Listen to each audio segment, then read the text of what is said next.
मार्केटात ये अरे तुला विचारते माझं बदल तू फक्त आता मैदानात ये तुला विचारते माझं बदल तू असा जरा मार्केटात ये अरे तुला विचारते माझं बदल तू फक्त आता मैदानात ये तुला विचारते तुम्ही स्वतः प्रीमध्ये व्हिडिओ पाहिला तो इंस्टाग्रामला खूप ट्रेंडला चाललाय त्याच्यावरती आपण हे टू ट्रॅक क्रिएट केलं आहे. जर तुम्हाला पण अशा पद्धतीने स्वतःचा व्हिडिओ क्रिएट करायचा असेल तर हा व्हिडिओ शेवटपर्यंत पास. सर्व एडिटिंग तुम्हाला आपण या व्हिडिओमध्ये सांगितलेलं आहे. चॅनलवरती कोणी नवीन असेल तर चॅनलला सबस्क्राईब करून ठेवा. असे तुम्हाला ट्रेनिंग टॉपिकवरती टोटल या चॅनलवरती मिळून जर आता तुम्हाला काय करायचं हा व्हिडिओ क्रिएट करण्यासाठी कॅपकट तुम्हाला ते ओपन करून घ्यायचं आहे. येथे तुम्ही बघू शकाल की ते आपण कॅपकट ओपन केले. कॅपकट ओपन केल्यानंतर न्यू प्रोजेक्ट ऑप्शन आहे त्यावरती क्लिक करायचं आहे. तुमचा जो फोटो सिलेक्ट करून ऍड करायचा आहे. फोटो ऍड केल्यानंतर तुम्हाला सिम्पली काय करायचं खाली रेशोचं ऑप्शन झालं त्यावरती क्लिक करायचं. 9.6 इथून बॉक्स सिलेक्ट करून बरोबर 0 क्लिक करायचं. इथून फोटो सेट नसेल झाला तर इथून सेट करून घ्यायचा. फोटो सेट झाल्यानंतर फोटोच्या पहिल्यांदा ठेवायचे आणि तुम्हाला खाली ओव्हरलेज ऑप्शन आहे त्यावरती क्लिक करायचं. पुन्हा ऍड ओव्हरलेवरती क्लिक करून बीट व्हिडिओ येथे तुम्हाला ऍड करायचा आहे.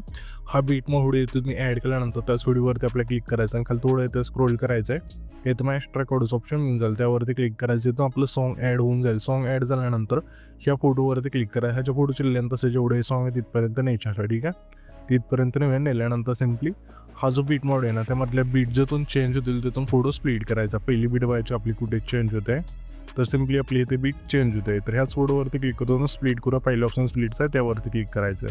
सिम्पली ह्याच्या पुढची बीट आपली इथे चेंज होत आहे. तर ह्याच फोटोवरती क्लिक करतो स्प्लिट करा. ह्याच्या पुढची बीट आपली इथे चेंज होते. ह्याच फोटोवरती क्लिक करतो स्प्लिट करा. अशा प्रकारे हा जो फोटो असेल तो शोच्या बीट आपण तुम्हाला स्प्लिट करत न्यायचा. त्याच्यानंतर ह्याच बीट व्हिडिओवरती क्लिक करायचं आणि खाली थोडं इथे स्क्रोल करायचं. रिप्लेचं ऑप्शन मिळून जाईल त्यावरती क्लिक करून आपल्या सिम्पली PNGतून ॲड करायचं आहे. केल्यानंतर सिम्पली हा जो आपला पहिला फोटो असेल ना त्यावरती आपल्याला क्लिक करायचं. अशा प्रकारे क्लिक केल्यानंतर खाली ॲनिमेशनचं ऑप्शन त्यावरती क्लिक करू. कंबोमध्ये एक इफेक्ट मिळून जाईल झूम 1चा तो इथून तुम्हाला सिलेक्ट करायचा आहे. त्याच्या पुढच्या फोटो सिम्पली आपल्याला कंबोमधलाच पॉपिंग कॅन्डीचं तो सिलेक्ट करायचं. पुन्हा आपल्याला त्याच्या पुढचा फोटो आहे त्या फोटो सिम्पली आपल्या कंबोमधलाच वेविंगचा जो इफेक्ट असेल इथून सिलेक्ट करायचा. पुन्हा आपल्याला त्याच्या पुढचा फोटो आहे त्या फोटो सिम्पली कंबोमधला स्लिप अँड स्लाईड 1चा जो इफेक्ट असेल तो इथून तुम्हाला सिलेक्ट करायचा. पुन्हा आपल्याला त्याच्या पुढच्या फोटो सिम्पली कंबोमधला स्लिप अँड स्लाईड 2चा जो इफेक्ट असेल तो तुम्हाला इथून सिलेक्ट करायचा. पुन्हा आपल्याला त्याच्या पुढचा फोटो आहे त्या फोटो सिम्पली कंबोमधला डिस्टोराईटचा जो इफेक्ट असेल तो तुम्हाला सिलेक्ट करायचा. पुन्हा आपल्याला त्याच्या पुढच्या फोटो सिम्पली कंबोमधला डिस्टोलेपचा जो इफेक्ट असेल तो तुम्हाला इथून सिलेक्ट करायचा. पुन्हा आपल्याला त्याच्या पुढच्या फोटो सिम्पली वेवचा जो इफेक्ट असेल कंबोमध्ये तो तुम्हाला सिलेक्ट करायचा. पुन्हा आपल्याला त्याच्या पुढचा फोटो आहे त्या फोटो सिम्पली कंबोमधला झूम 1चा इथे सिलेक्ट करायचा. पुन्हा आपल्याला त्याच्या पुढचा फोटो आहे त्या फोटो सिम्पली कंबोमधला स्लिप अँड स्लाईड 1चा इथे सिलेक्ट करायचा. पुन्हा आपल्याला त्याच्या पुढचा फोटो आहे त्या फोटो सिम्पली कंबोमधला स्लिप अँड स्लाईड 2चा इथे सिलेक्ट करायचा. पुन्हा आपल्याला त्याच्या पुढचा फोटो आहे त्या फोटो सिम्पली कंबोमधलाच डिस्टोराईटचा जो इफेक्ट असेल तो तुम्हाला इथून सिलेक्ट करायचा. पुन्हा आपल्याला त्याच्या पुढचा फोटो आहे त्या फोटो सिम्पली कंबोमधलाच वेवचा जो इफेक्ट असेल तो तुम्हाला इथून सिलेक्ट करायचा. पुन्हा आपल्याला त्याच्या पुढचा फोटो आहे त्या फोटो सिम्पली कंबोमधलाच डिस्टोलेपचा जो इफेक्ट असेल तो तुम्हाला इथून सिलेक्ट करायचा. पुन्हा आपल्याला त्याच्या पुढचा फोटो आहे त्या फोटो सिम्पली कंबोमधला झूम 1चा जो इफेक्ट असेल तो तुम्हाला इथून सिलेक्ट करायचा. पुन्हा आपल्याला त्याच्या पुढच्या फोटो सिम्पली कंबोमधला स्लिप अँड स्लाईड 1चा इथे सिलेक्ट करायचा. पुन्हा आपल्याला त्याच्या पुढचा फोटो आहे त्या फोटो सिम्पली कंबोमधला स्लिप अँड स्लाईड 2चा इथे सिलेक्ट करायचा.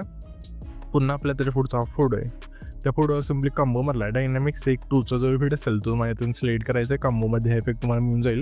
हा इफेक्ट आहे ना आपल्या सिम्पली 6 सेकंदाच्या पासल्या फोटोपासून सिम्पली हा जो आपला आहे ना इथून बघू शकाल 7 सेकंदाच्या मागचा हा फोटो आहे तिथपर्यंत आणायचा आहे. त्याच्यानंतर 7 सेकंदाच्या मागचा फोटो सिम्पली आपल्या कंबोमधलाच झूम 1चा जो इफेक्ट असेल तो तुम्हाला इथून सिलेक्ट करायचा. त्याच्यानंतर आपल्याला त्याच्या पुढचा photo simply combo right and डिस्टोचा जो इफेक्ट असेल तो तुम्हाला इथून सिलेक्ट करायचा.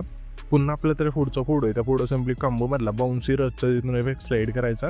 पुन्हा आपल्याला त्याच्या पुढच्या फोटो सिम्पली कंबोमधला स्लिप अँड स्लाईड 1चा इफेक्ट सिलेक्ट करायचा. पुन्हा आपल्याला त्याच्या पुढचा फोटो आहे त्या फोटो सिम्पली कंबोमधला स्लिप अँड स्लाईड 2चा जो इफेक्ट असेल इथून तुम्हाला सिलेक्ट करायचा. पुन्हा आपल्याला त्याच्या पुढचा फोटो आहे त्या फोटो सिम्पली कंबोमधला सिम्पली स्लाईड अँड वेवचा जो इफेक्ट असेल तो तुम्हाला इथून सिलेक्ट करायचा. पुन्हा आपल्याला त्याच्या पुढचा फोटो आहे त्या फोटो सिम्पली आपल्या कंबोमधला वेव अँड स्लाईडचा जो इफेक्ट असेल तो तुम्हाला इथून सिलेक्ट करायचा. पुन्हा आपल्याला त्याच्या पुढचा फोटो आहे त्या फोटो सिम्पली आपल्या कंबोमधला झूम 1चा जो इफेक्ट असेल तो तुम्हाला इथून सिलेक्ट करायचा. पुन्हा आपल्याला त्याच्या पुढचा फोटो आहे त्या फोटो सिम्पली कंबोमधला पॉपिंग कॅन्डीचा जो इफेक्ट सिलेक्ट करायचा. त्याच्यानंतर त्याच्या पुढचा फोटो आहे त्या फोटो सिम्पली आपल्या कंबोमधला डिस्ट्रॉय अँड स्ट्रेचचा जो इफेक्ट असेल तो तुम्हाला इथून सिलेक्ट करायचा. पुन्हा आपल्याला त्याच्या पुढचा फोटो आहे त्या फोटो सिम्पली कंबोमधला ब्लाइंड झूमचा जो इफेक्ट असेल तो तुम्हाला इथून सिलेक्ट करायचा. पुन्हा आपल्याला त्याच्या पुढचा फोटो आहे त्या फोटो सिम्पली आपल्या कंबोमधला प्लॅनोमा 1चा इफेक्ट सिलेक्ट करायचा. पुन्हा आपल्याला त्याच्या पुढचा फोटो सिम्पली कंबोमधला प्लॅनोमा 2चा इफेक्ट सिलेक्ट करायचा. पुन्हा आपल्याला त्याच्या पुढचा फोटो आहे त्या फोटो सिम्पली कंबोमधला बाउन्सी रचचा जो इफेक्ट असेल तो तुम्हाला इथून सिलेक्ट करायचा. पुन्हा आपल्याला त्याच्या पुढचा फोटो आहे त्या फोटो सिम्पली आपल्या कंबोमधला स्ट्रेच अँड डिस्टोचा जो इफेक्ट असेल तो तुम्हाला इथून सिलेक्ट करून बरोबर नवरती क्लिक करायचा. सिम्पली आपल्या पहिल्या एनजीटी यायचं आहे. पहिल्या एनजीट आल्यानंतर इथे तुम्हाला इफेक्ट्स ऑप्शन आहे त्यावरती क्लिक करायचं. व्हिडिओवरती क्लिक करू तुम्हाला सिम्पली इंट्रो अँड आउटड्रोमध्ये द्यायचं. यामध्ये तुम्हाला आल्यानंतर इथून इफेक्ट म्हणजे हॅलो ब्लरचा तो इथून तुम्हाला सिलेक्ट करायचा आणि बरोबर नवरती क्लिक करायचा. आणि ह्या ज्या इफेक्ट चिल्ल्यानंतर तसे पहिल्या फोटोपासून सिम्पली हा जो आपला 6 सेकंदाच्या मागचा फोटो तिथपर्यंत आणून ठेवल्यानंतर ॲडजस्टवरती क्लिक करायचं आणि तुम्हाला स्पीड दाखवायचं, इंटेन्सिटी संपूर्ण बरोबर नावावरती क्लिक करायचा. त्याच्यानंतर पहिल्या एनजीट थांबायचं आणि व्हिडिओवरती क्लिक करू तुम्हाला सिम्पली रेट्रोमध्ये द्यायचं आहे. यामध्ये तुम्हाला इफेक्ट म्हणजे फ्लॅशिंग शर्ट्स इथून सिलेक्ट करायचं आणि बरोबर नावावरती क्लिक करायचं. आणि ह्या ज्या इफेक्ट चिल्ल्यानंत असेल सिम्पली हा जो आपला 3 सेकंद तिथला फोटो तिथपर्यंत आणून ठेवायची. त्याच्यानंतर सिम्पली 4 सेकंदाच्या फोटोच्या तिथे यायचं. इथे आल्यानंतर बॉडी इफेक्टवरती क्लिक करून क्लोनच्या ऑप्शनमध्ये द्यायचं. यामध्ये तुम्हाला इफेक्ट म्हणजे फ्रॅगमेंट क्लोनचा इथून सिलेक्ट करायचा आणि बरोबर नावावरती क्लिक करायचा. त्याच्यानंतर सिम्पली हा जो आपला आहे ना 7 सेकंद तिथला फोटो जिथं आपण स्प्लिट केला तिथे यायचं आणि व्हिडिओवरती क्लिक करून पार्टीच्या ऑप्शनमध्ये द्यायचं. यामध्ये तुम्हाला इफेक्ट म्हणजे आहे सेकचा तो इथून तुम्हाला सिलेक्ट करायचं. सिम्पली अशा वेळेस सिलेक्ट करून बरोबर नंबरवरती क्लिक करायचं. आणि ह्या जे इफेक्ट चिल्ल्यानंतर तसेच 7 सेकंदाच्या फोटोपासून शेवटच्या फोटोपर्यंत न्यायची. नेल्यानंतर ॲडजस्टवरती क्लिक करायचं आहे. स्पीड आणि इंटेन्सिटी 10 ठेवून बरोबर चिन्हावरती क्लिक करायचं आणि पुन्हा आपल्या इथे यायचं आहे आणि पुन्हा आपल्या व्हिडिओवरती क्लिक करून सिम्पली पार्टीच्या ऑप्शनमध्ये पुन्हा यायचं आहे. यामध्ये आल्यानंतर तुम्हाला इफेक्ट म्हणजे ब्लॅक फ्लॅश 2चा तो इथून तुम्हाला सिलेक्ट करायचा आणि बरोबर चिन्हावरती क्लिक करायचं. आणि ह्या जे इफेक्ट चिल्ल्यानंतर तसेच 7 सेकंदाच्या फोटोपासून शेवटच्या फोटोपर्यंत न्यायचे. नेल्यानंतर सिम्पली हा जो आपला आहे ना 9 सेकंदाच्या मागचा फोटो तिथे यायचा. आपल्या आता बॉडी इफेक्टचं ऑप्शन आहे खाली त्यावरती क्लिक करू. सिम्पली तुम्हाला क्लोनच्या ऑप्शनमध्ये तुम्हाला इफेक्ट म्हणजे आहे स्पीडचा इथून सिलेक्ट करायचं आणि बरोबर शून्यावरती क्लिक करायचं. आणि ह्या जे इफेक्ट चिल्ल्यानंतर सिम्पली आपल्याला हा जो आपला 10 सेकंदाच्या मागचा फोटो तिथपर्यंत आणून ठेवायचे. त्याच्यानंतर सिम्पली हा जो आपला आहे ना 12 सेकंदाच्या मागचा फोटो तिथे यायचा आणि व्हिडिओवरती क्लिक करून स्प्लिट्स ऑप्शनमध्ये द्यायचा आहे. यामध्ये आल्यानंतर तुम्हाला इफेक्ट मिळून जाईल 3 लेअर मिररचा तो इथून सिलेक्ट करायचा आहे. सिम्पली यामध्ये मिळून जाईल अशा प्रकारे सिलेक्ट करून बरोबर शून्यावरती क्लिक करायचं आहे. आणि ह्या ज्या इफेक्ट चिल्ल्यानंतर तसे सिम्पली हा जो आपला 13 सेकंदाच्या मागचा फोटो असेल तिथपर्यंत आणून ठेवायचे आणि ॲडजस्टवरती क्लिक करायचं. फिल्टर आपल्या 0 करायचं. व्हर्टिकल तुमच्या फोटोनुसार इथून ॲड करायचं आणि बरोबर शून्यावरती क्लिक करायचं आहे. त्याच्यानंतर हा जो आपला शेवटचा फोटो असेल जो तुम्हाला स्प्लिट केला तिथे यायचा आणि बॉडी इफेक्टवरती क्लिक करून सिम्पली तुम्हाला क्लोनच्या ऑप्शनमध्ये द्यायचं आहे. क्लोनच्या ऑप्शनमध्ये हा तुम्हाला इफेक्ट मिळून जाईल. इथून सिलेक्ट करून बरोबर शून्यावरती क्लिक करायचं. केल्यानंतर सिम्पली हा जो व्हिडिओ असेल इथून आपला क्रिएट होऊन जाईल.